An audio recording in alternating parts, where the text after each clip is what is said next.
Setelah sebelumnya dalam penerbangan pemberangkatan jemaah haji dari tanah air ke Arab Saudi bermasalah karena terjadi insiden sempat gagal terbang. Kini dalam fase pemulangan, permasalahan kembali terjadi. Maskapai Garuda Indonesia mengubah rute penerbangan 46 kelompok terbang atau kloter jemaah haji Indonesia gelombang 1 yang di dalamnya terdapat kurang lebih 15.000 jemaah. Jemaah yang seharusnya pulang dari Bandara Internasional King Abdul Aziz Jeddah berubah titik pulang melalui Bandara Amir Muhammad bin Abdul Aziz atau AMAA Madinah. Untuk diketahui, pergerakan jemaah haji Indonesia terbagi dalam dua gelombang.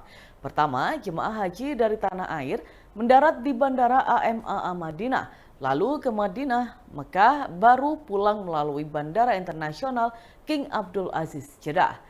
Kedua, jemaah haji dari tanah air mendarat di Bandara Internasional King Abdul Aziz Jeddah, lalu ke Mekah, Madinah, baru pulang melalui Bandara AMAA Madinah. Perubahan jadwal penerbangan yang mendadak pun membuat jemaah dan petugas kerepotan, serta berpotensi menambah beban biaya atau kos di luar skema. Perubahan penerbangan dipastikan menimbulkan efek domino dan sistemik. Jemaah kelelahan karena harus kembali menempuh perjalanan panjang dari Mekah ke Madinah.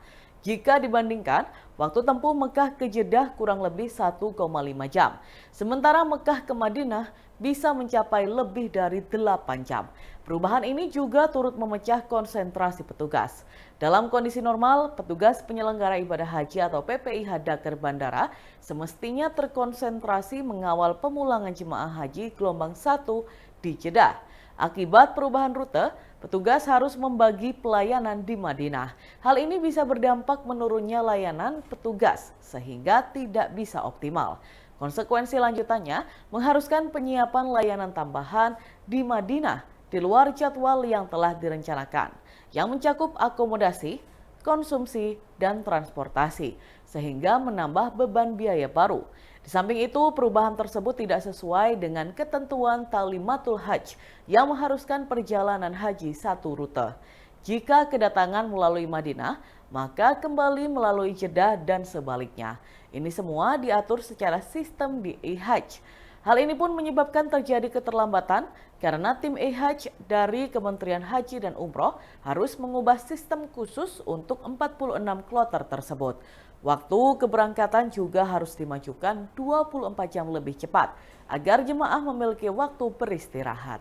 Dan Tribuners, berikut kita simak bersama wawancara dengan jemaah haji Maludin dan Eka Khairan. Setelah selesai melaksanakan rangkaian ibadah haji yang wajib dan rukunnya, yang harusnya kami dikembalikan ke tanah air melalui Jeddah, namun kembali lagi ke Madinah untuk kembali ke tanah air. Ketika dikembalikan sesuai jadwal awal ke tanah air, ada delay lagi lebih kurang 12 jam. Sebagai jemaah haji KNO 3, jemaah asal Mandailing Natal, mengucapkan ribuan terima kasih dan untuk koreksi kepada pihak Garuda, semoga apa yang kami rasakan pada tahun ini jangan lagi berulang kepada jemaah-jemaah yang akan datang. Nah itulah Bu, mungkin ada sedikit kendala ini, kami delay 12 jam, yang harusnya kami berangkat tadi 18.40, jadi kami harus berangkat jam 6.45. Jadi kami nggak tahu di mana kendalanya, kenapa Garuda bisa seperti ini. Mungkin untuk kedepannya, mungkin suatu evaluasi kepada Garuda supaya mungkin jamaah tidak terlantar. Kalau bisa dibilang, kami tadi sudah ketakutan kami akan bahkan terlantar di bandara Bu sampai 12 jam.